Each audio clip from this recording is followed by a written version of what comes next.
हम दूसरों से वही व्यवहार करें जो अपने लिए हम दूसरों से अपेक्षा करते हैं कि दूसरे मेरे को कैसे ट्रीट करें। लेकिन यहाँ हम झुक जाते। एक सामान्य व्यक्ति सेल्फिश होने के कारण स्वयं को तो चाहता सब लोग हमें अच्छे से ट्रीट करें। छोटा है तो सोचता है प्यार से ट्रीट करें, बड़ा है तो सोचता है सम्मान से ट्रीट करें, और बराबर का है तो ये सोचते हैं मित्रता भाव से ट्रीट करें।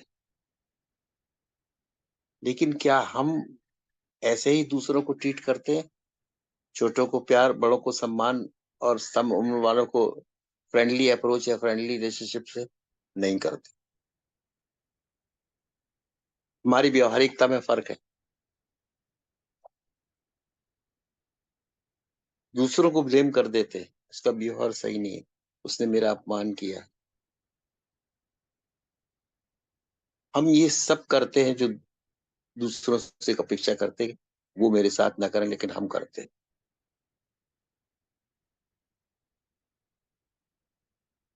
और हम करते क्यों क्यों झुके अपनी तरह? अपने को बेटर दूसरे को वर्ष क्यों समझते हैं?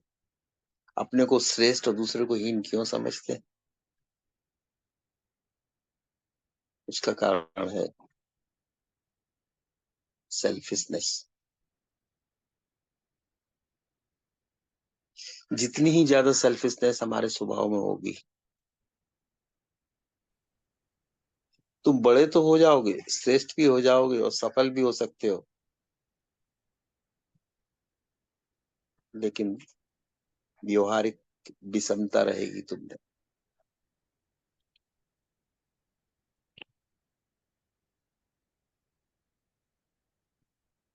दो गुण कभी ना आ पाएंगे। एक है एकत्व का, वननेस, सभी एक जैसे ही हैं। वननेस उसी में आती है जो चेतना पर आधारित जीवन जीता है, क्योंकि चेतना के आधार पर सब एक जैसे, देह के आधारों पर सब अलग अलग। तो चेतना तो कभी सम्मान चाहती नहीं। चेतना न अपना सम्मान चाहती है और न दूसरे का अपमान करती है। तो ये सम्मान चाहता कौन है?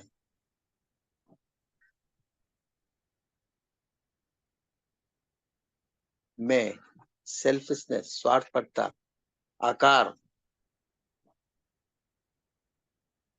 और दूसरों का अपमान कौन करता है? आकार। स्वयं को श्रेष्ठ कौन समझता है? आकार। और दूसरे को हीन कौन समझता है? आकार। आत्मा में तो एकत्व है, वननेस है और डिविनिटी है। देखिए आत्मा का कैरेक्टर में क्या है? वननेस है और डिविनिटी है, देवत्व है।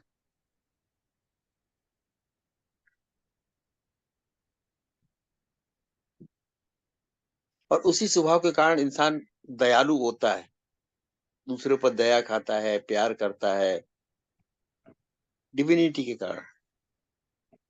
अगर ये स्वार्थ हैवी हो जाए आपके नेचर में, सेल्फिशनेस ज्यादा हो जाए, हैवियर हो जाए वेट, तो इंसान में दुर्गुण ज्यादा आ जाते, स्वार्थपरता ज्यादा आ जाती, अहंकार हैवी हो जाता, स्वार्थपरता आ जाती, झुक जाता है इंसान एक तरफ, मैं और मेरे की तरफ झुकता। तुम और तेरे तो बकवास है सब। न उनका मान है, न इज्जत है, न सम्मान है, न दुख है, न दर्द है, न बीमारी है, न रोग है, न चिंता।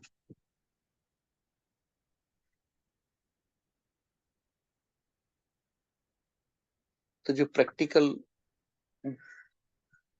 डे टू डे लाइफ में ये आध्यात्मिकता हम सीखते हैं,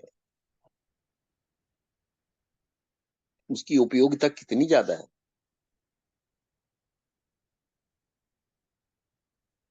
डिविनिटी की तरफ झुका हुआ होगा। देखिए मानव इंसान होता है, लेकिन जब वो डिविनिटी की तरफ झुकता है तभी मानवता प्रकट होती है। वो तो मानव ही रहेगा, देवता नहीं हो सकता। लेकिन अगर दिव्यता उसके गुणों में आ जाए, अनसेल्फिशनेस उसके गुणों में आ जाए और सबको एक समान समझे, वननेस, तो कहते कि इंसान में ह्यूमैनिटी है। डिविनिटी की झलक है। इसकी अप्रोच में, इसके व्यवहार में, इससे बातचीत करने अच्छा लगता है, इससे बात करना। कुछ भी लेना-देना ना हो, कभी ये इंसान ऐसा मिल जाए, 2 मिनट बात करना अच्छा लगता है।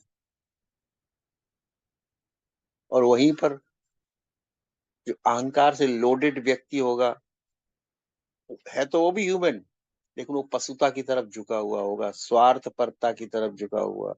बात-बात में उसका स्वार्थ झलक ही आएगा कहीं न कहीं से। उसके व्यवहार में स्वार्थपरता नज़र ही आ जाएगी। तथाकथित इतने बड़े लोग, चाहे फ़िल्म जगत के हों, चाहे उद्योग जगत के हों, चाहे राजनीति के जगत के हों, स्वयं को श्रेष्ठ और दूसरे को हीन समझने लगते धीरे-धीरे।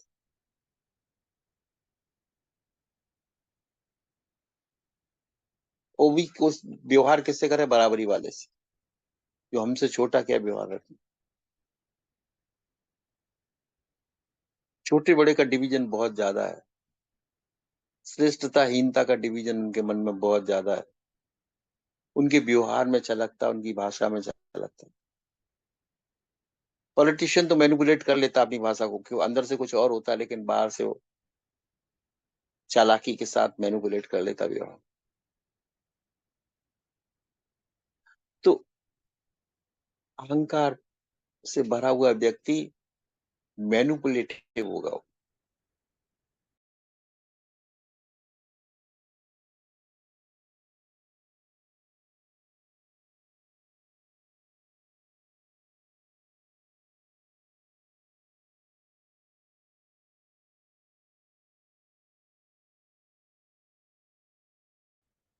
जो मैंने ये 2 बातें बताई व्यवहारिकता में, श्रेष्ठता और हीनता और एकात्मता, जितना ईगो ज़्यादा होगा उतना इंसान मैनिपुलेट करेगा चीज़ों को। आप अपने शिखर पे जीवन में 2 ही तरीके से पहुँच सकते हैं, या तो मैनिपुलेट करके, हेरा-फेरी करके, या परफेक्ट होके। अगर आप परफेक्ट अपनी सोच में, अपनी अप्रोच में, अपनी कला में दक्ष हैं, तो आप शिखर पे पहुँचेंगे ज़िंदगी के।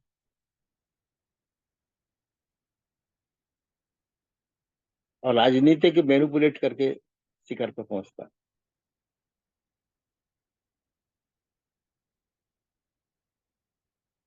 क्योंकि उसको चीफ मिनिस्टर बनना है, उसको प्राइम मिनिस्टर बनना है, उससे सबसे टॉप रहना है, किस तरह से पॉलिटिकल गेम खेले, दूसरे को कैसे हराए। वो तिकड़मबाजी जितनी कर सकता है, हेरा-फेरी जितनी कर सकता है, स्वयं को इस चीज़ पर रखने के लिए, या तो पहुँचने के लिए या रखने के लिए।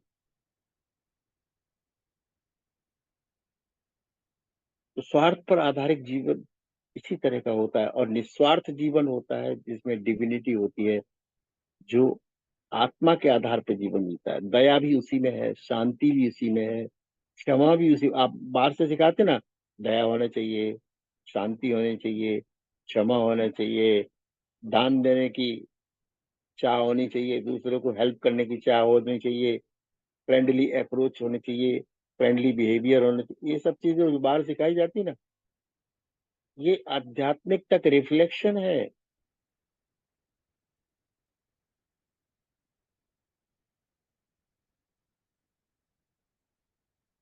जो अपनी स्पिरिचुअलिटी को जी रहा है, स्पिरिट को जी रहा है, सत्य को जी रहा है, उसके व्यवहार में भी छलक जाएगा वो। सत्य सगुण बन के आ जाता है जब आप आकार बन के व्यवहार करते हैं, और चालाकी, सेल्फिशनेस, ईगो दुर्व्यवहार बन के आ जाता है, घृणा बन के आ जाता है, भेदभाव लेके आ जाता है, श्रेष्ठता हीनता का भाव लेके आ जाता है।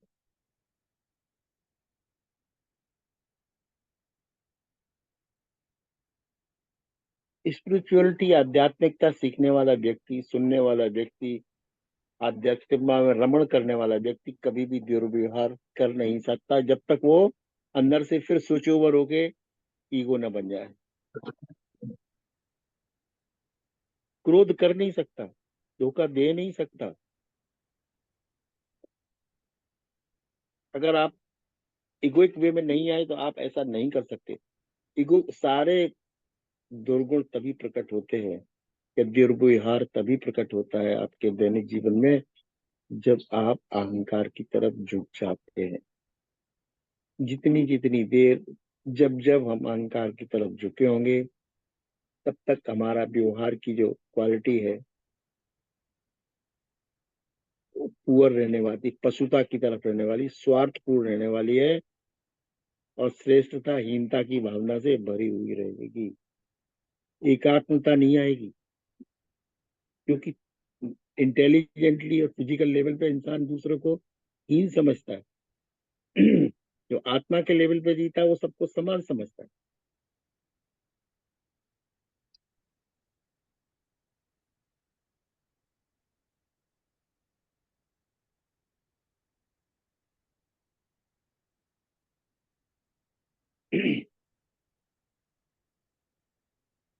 तो हजार गुण अगर हम सिखाएं कि बच्चे को या बच्चियों को, लेडीज को, कि तुम समाज में ये सद्गुण है, ये सद्गुण को फॉलो करो, मोरलिटी को फॉलो करो, सदविचार को फॉलो करो, सदव्यवहार को फॉलो करो,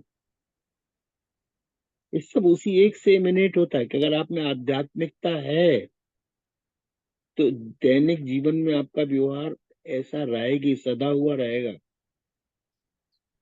सत्य पर आधारित रहेगा, एकत्व की भावना होगी, किसी को आप नुकसान नहीं पहुंचाते, किसी का अपमान नहीं कर सकते।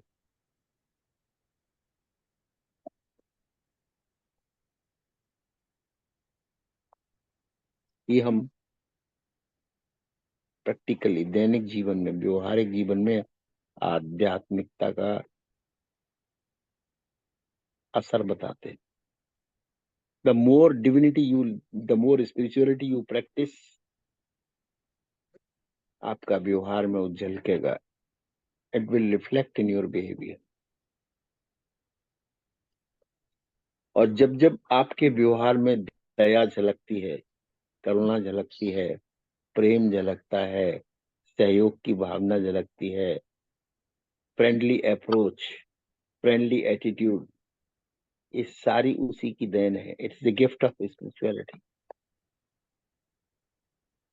और जबकि जब भी आपके व्यवहार में क्रोध झलकता है, घृणा झलकती है, मान अपमान की भावना झलकती है, श्रेष्ठताहीनता की झलक आती है आपके व्यवहार में, चिंता की झलक आती है, सुख दुख की झलक आती, तो आप समझना अंदर से स्विच ओवर हो गया, कहीं आपका बिहेवियर गलत ट्रैक पर चला गया है, स्वार्थ के ट्रैक पर चला गया, अहंकार वाले ट्रैक पर गाड़ी धोखे से चली गई।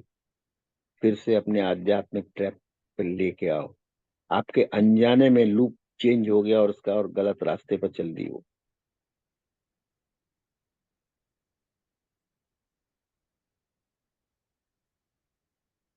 हर आदमी चाहता है, हर इंसान चाहता है कि हमारा जीवन में व्यवहार श्रेष्ठ,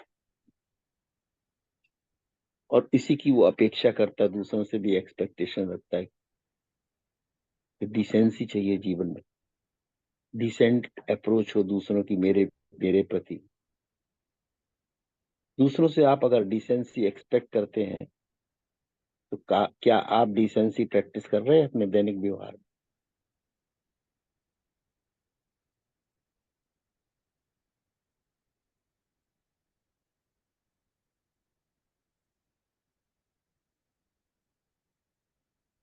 तो जो जितनी स्पिरिचुअलिटी की हम परिभाषा बताते हैं या परमात्मा की कल बात कही थी,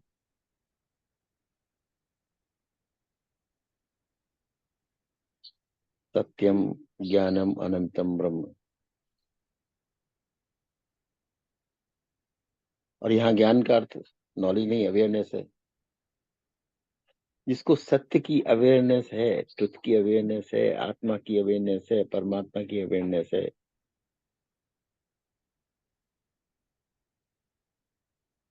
वही अनंत है, वही इमोर्टल है, वही दिव्यता से भरा हुआ है, तो ब्रह्म से भरा हुआ है। ब्रह्म जानना पर्याप्त नहीं है, ब्रह्म को जीना होता है।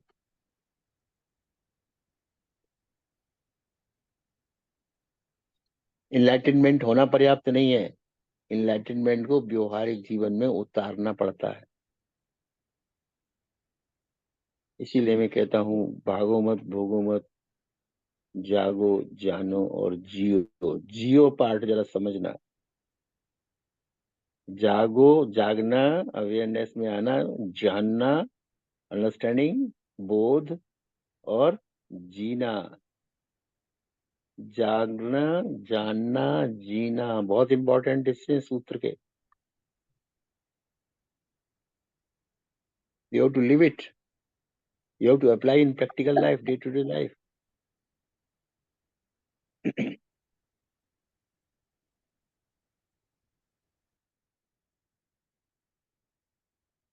फिर तो आपके ध्यानी ज्ञानी होने का अर्थ है।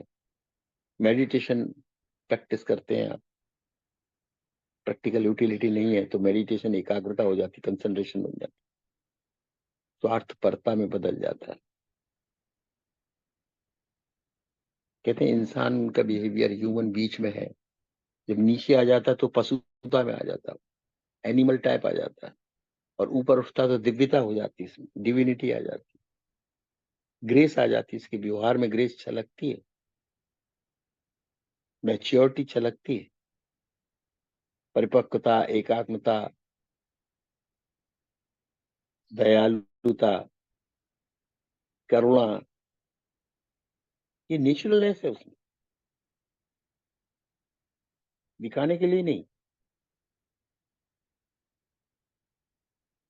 कम बोलना, बहस न करना, आर्गुमेंट न करना किसी से। ये परिपक्व जैसे जैसे इंसान होता चला जाएगा, मैच्योर होता चला जाएगा, वो धीरे धीरे दिव्यता में अपने आप चलता चला जाता है, सहज हो जाता है, सरल हो जाता है, दिव्य हो जाता है, करुणा से भरा हुआ है वो, सब में समभाव समझता है, सब एक ही है,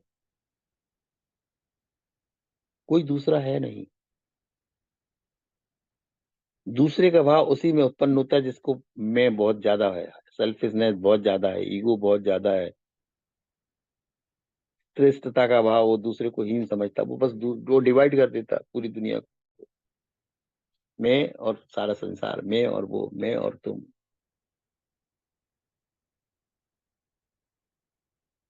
जबकि आध्यात्मिकता यूनिफाइंग फैक्टर है, सब एक ही है, सब खेल परमात्मा का। डोंट टेक देम रियल, सबका मालिक एक, सब में एक ही तत्व है, मूल तत्व में सब परमात्मा है।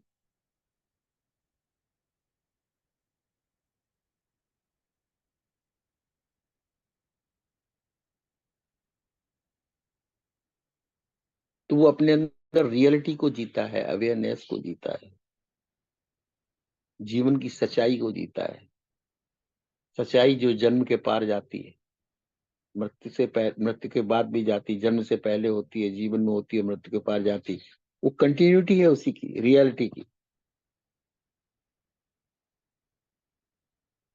और जो बनावटीपन है वो स्वार्थ के आधार पर होता है।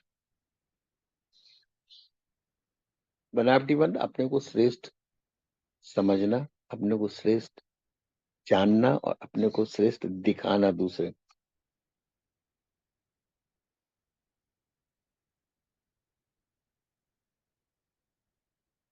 तो आज मुझे ऐसा लगा कि अगर हम आध्यात्मिकता सिखाते हैं या सीखते हैं,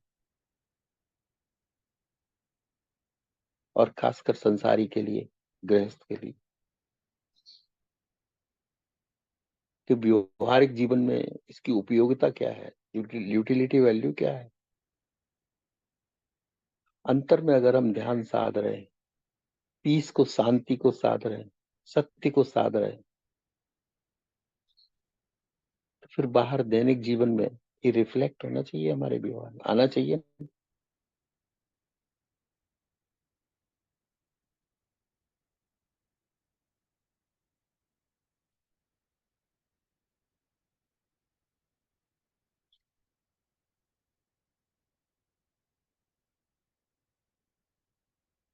क्रिएटर को क्रिएशन एक लगनी चाहिए, अलग अलग नहीं। परमात्मा ने अगर खेल रचा है प्रकृति में, तो किसी से भेदभाव नहीं कर सकता वो। किसी को श्रेष्ठ दूसरे को हीन, मनुष्य को श्रेष्ठ और चींटी को हीन, ऐसा नहीं सोचता क्रिएटर कभी। क्रिएशन उसके लिए सभी प्रिय है, सभी इंपॉर्टेंट, नहीं तो सब कैसे आ जाते क्रिएशन में। कॉकरोच भी है, कीड़ा भी है, मच्छर भी है, मक्खी भी है, हाथी भी है, जानवर भी है, पक्षी भी है, इंसान भी है। क्रिएटर के लिए सब एक है, सब में वही है।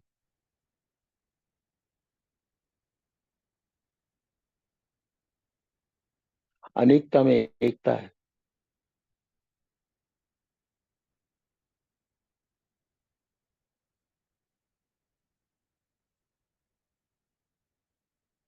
उसके लिए कोई एनिमी नहीं, कोई दुश्मन नहीं।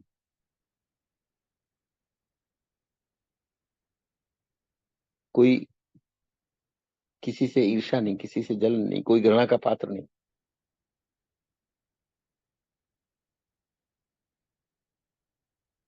डबल स्टैंडर्ड नहीं।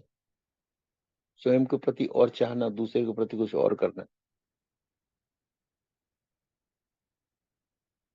ये हमारे विचारों से उत्पन्न होने लगता है। जब जिसका आधार स्वार्थपरता से होगा, ईगो से होगा, उसके विचार में श्रेष्ठताहीनता की भावना आ जाएगी।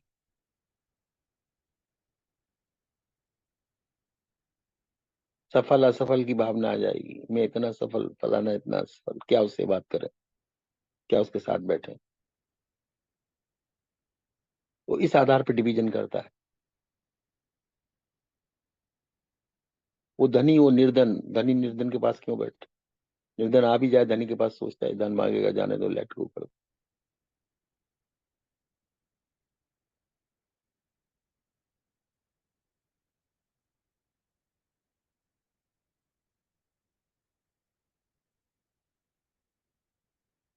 तो जो जियो का पार्ट हमारा है, भागो मत भोगो मत, जागो जानो और जियो। जीवन में उतरना चाहिए तुम्हारा जागरण, जीवन में उतरना चाहिए तुम्हारा सत्य, जीवन में उतरना चाहिए तुम्हारी शांति। शांति तुम्हें ही नहीं, शांति दुनिया को चाहिए।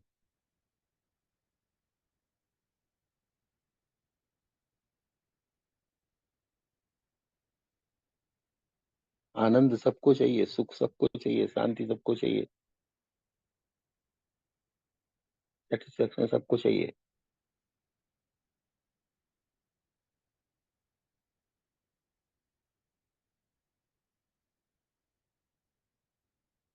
इसलिए जो स्पिरिचुअलिटी को प्रैक्टिस करने जानने वाला व्यक्ति होगा, रियल जानने वाला, रियलिटी को जानने वाला, उसके व्यवहार में डिविनिटी छलकती है, देवत्व छलकता है। आत्मा पर आधारित जीवन, वास्तविकता पर आधारित जीवन, सत्य पर आधारित जीवन धीरे धीरे व्यवहार में उतरने ही लगता है। प्रैक्टिकल यूटिलिटी उसकी वही है। आप अंदर से क्या है वही बाहर आए, डबल बिहेवियर नहीं। अगर आध्यात्मिकता है तो शांत प्रवृत्ति होगी आपकी, साइलेंस की भी प्रवृत्ति, टेंडेंसी होगी, नेचुरल टेंडेंसी होगी, क्योंकि उसका अटेंशन समर्पित होता है परमात्मा में, सत्य में। तो बाहर कम से कम इंटरेक्ट करेगा, लेकिन इंटरेक्ट जितना करेगा उसका बहुत प्यार भरा व्यवहार होगा। उपेक्षा का व्यवहार नहीं करेगा किसी से, बोलेगा नहीं। इसका अर्थ ये नहीं कि वो रूड है, वो घमंडी है, अपने को श्रेष्ठ समझता है, दूसरे को हीन समझता। वो बोलता है इसलिए नहीं क्योंकि परमात्म भाव में आत्म भाव साइलेंस का भाव होता है, सत्य को जी रहा है। लिविंग एग्जाम्पल है स्पिरिचुअलिटी का, प्रैक्टिकल एग्जाम्पल बन जाता है आध्यात्मिकता। थियोटिकल मॉडल नहीं है, प्रैक्टिकल मॉडल है। वो शांत भी है, वो आनंदित भी है, वो उदार भी है, करुणा भी है उसमें, समता का व्यवहार करता भी है दूसरे के प्रति।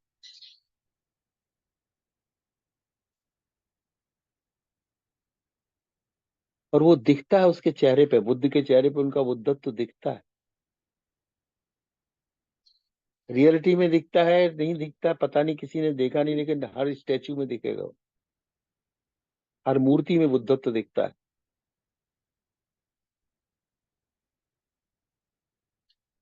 उनकी मूर्ति देख के भी लोगों को प्रेरणा हो जाती है, शांत और स्थिर चित्त।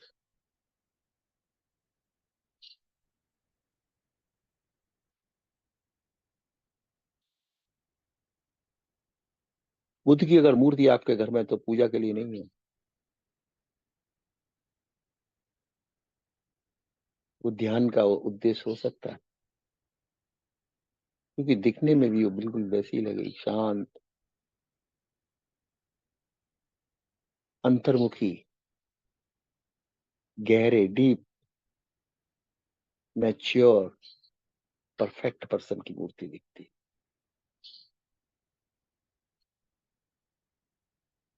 ये सारी चीजें हम सबके प्रैक्टिकल लाइफ में दिखनी चाहिए। जो अंदर है वो दिखना चाहिए। जो आप जान रहे हैं, जी रहे हैं, वो व्यवहार में झलकना चाहिए।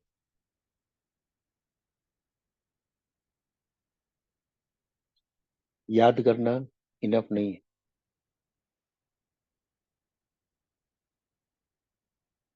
अच्छी अच्छी बातें, हजार बातें अच्छी अच्छी, लेकिन जब अंदर से आप उसको जानेंगे नहीं, जिएंगे नहीं, तो बाहर व्यवहार में आएंगे नहीं। मैनिपुलेट करेंगे आप कितनी देर? अच्छी बातें कर लेना, अच्छे से करना, किसी से नफरत नहीं करना, किसी को तुच्छ नहीं समझना, किसी का अपमान नहीं करना। ये ऊपर से सिखाई हुई बातें हैं। ये आदर्शवादिता का पाखंड खड़ा कर देती। नेचुरलनेस नहीं आ पाती है आपके अंदर। लेकिन जब आप आध्यात्मिकता को रोज जीते हैं, समझते जीते, तो नेचुरली नेचुरली वो आपके व्यवहार में झलकने ही लगती है। सहजता, सरलता, मृदुलता आपकी वाणी में।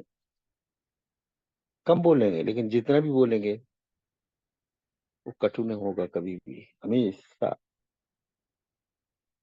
मृदुल होगा।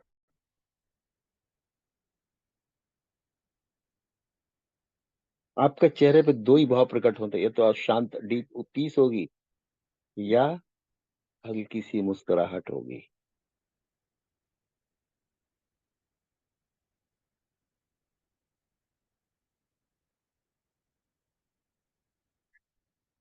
मुस्कुराहट इस बात की कि हम सत्य को जान गए, परमात्मा को जान गए, स्वयं को जान रहे हैं। और स्वयं को जानने का, परमात्मा को जानने का अर्थ है सच्चिदानंद। तो जो आनंद वाला पार्ट है, सत्य को जानकर जीना, ब्लिसफुलनेस, जब इंसान ब्लिसफुलनेस से भरा है, जॉयफुलनेस से भरा है, तो वो जॉय हल्की सी मुस्कुराहट लेके होठों पे आ जाएगी। वो मुस्कुराहट चेहरे पे होगी, सिर्फ होठों पे नहीं, मुस्कुरा आंखों में भी वो प्रकट होगी। और जब कहीं दुख का क्षण है, किसी की मृत्यु का वातावरण है, वहां पे वही छवि शांति की होगी, पीस की होगी। उसका तो चित्त आनंद से भरा है, लेकिन उसका चित्त शांति से भी भरा है, सत्य से भी भरा है। लेकिन जितना ही गहरी शांति इसके चेहरे पे प्रकट होती, उतना ही वो दूसरे का दुख हरण कर लेगी, बिना बात किए हुए, बिना कहे हुए।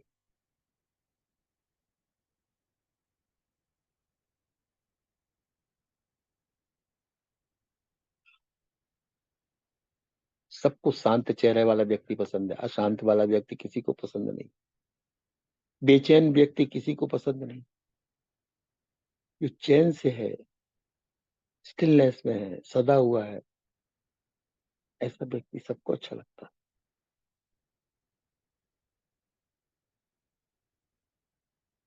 तो चेहरे पे प्रमुखता दो ही भाव प्रकट होते हैं, मृदुलता और मुस्कुराहट, या डीप पीस, मौन, साइलेंस एंड पीस।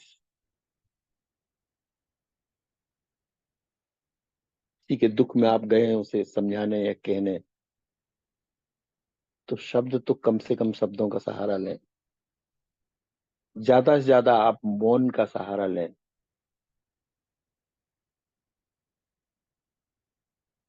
शांति का सहारा लें, साइलेंस एंड पीस।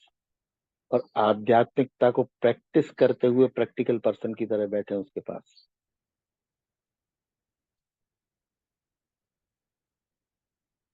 समझाने वाले तो अनेक आते,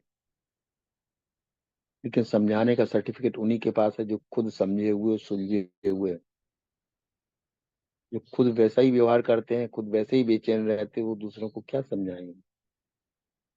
और उनके समझाने का इम्पैक्ट भी क्या होगा दूसरों को?